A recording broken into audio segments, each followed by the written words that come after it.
Hello, everyone. Welcome to week 4 of English 130. So, this week, I think that the directions for your assignments that they wrote for this course are a little bit complicated. So, I'm going to be sending out another video this week, again with me talking, to kind of walk you through each one. So, let's tackle the 4-1 decision tree assignment first. I'm going to be honest, I don't know why they call this a decision tree.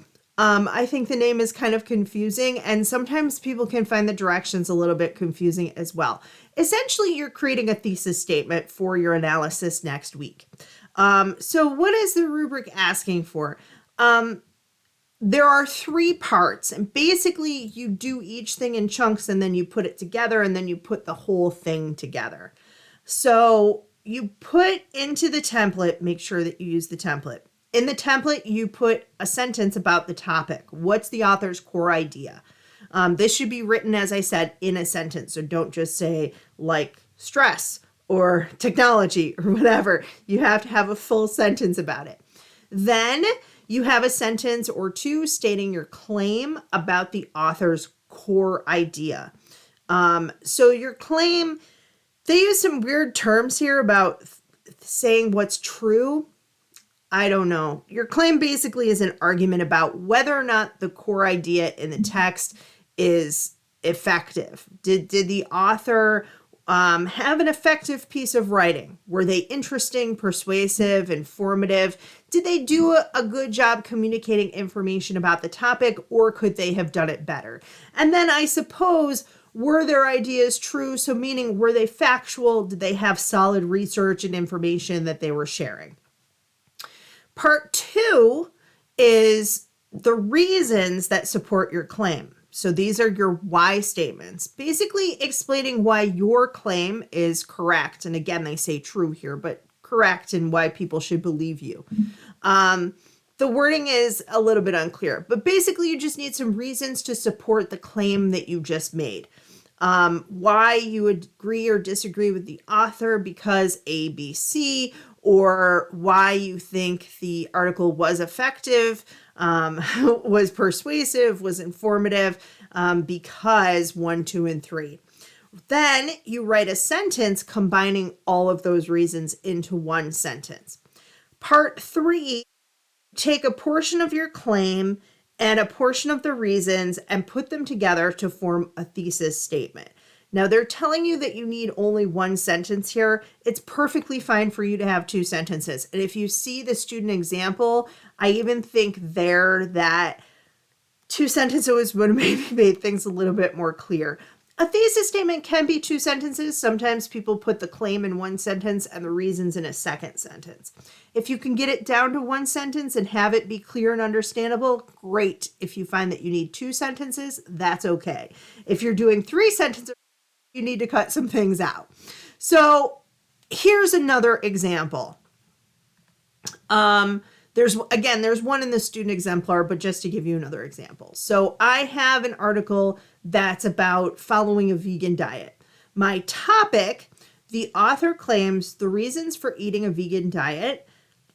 The author describes the reasons for eating a vegan diet and says this is the best way to eat. That's the topic, right? That's 1 sentence telling you what the whole article is about, what topic she's speaking to. Claim. While the author makes some interesting points about the treatment of animals, the article is ultimately not effective. So there you can kind of see 1 sentence about whether it's effective or not. Combination of the topic and the claim. The author describes the reasons for eating a vegan diet and says that this is the best way to eat.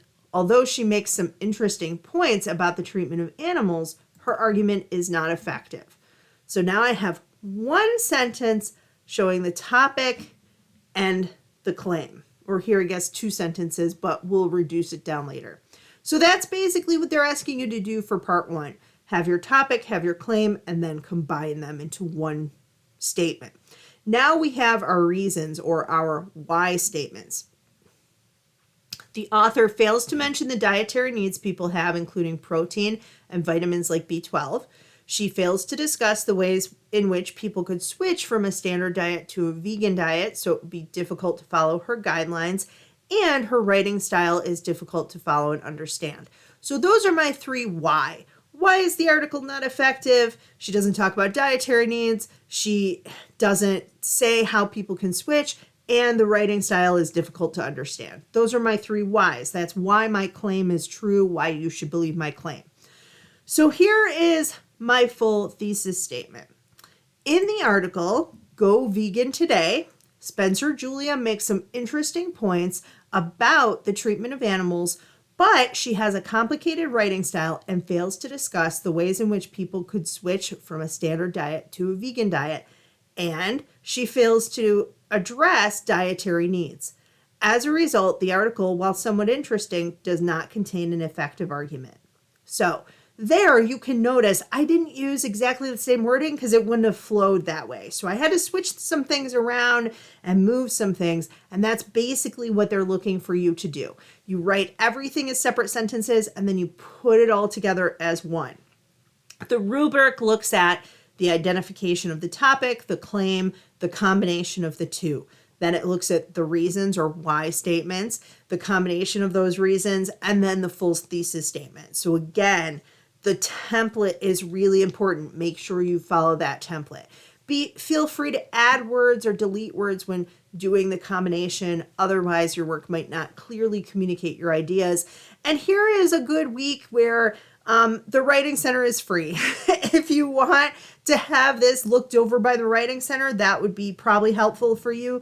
Having another set of eyes on it from a family member or friend, that could help too, just to say like, hey, does this thesis statement make sense once I put it all together?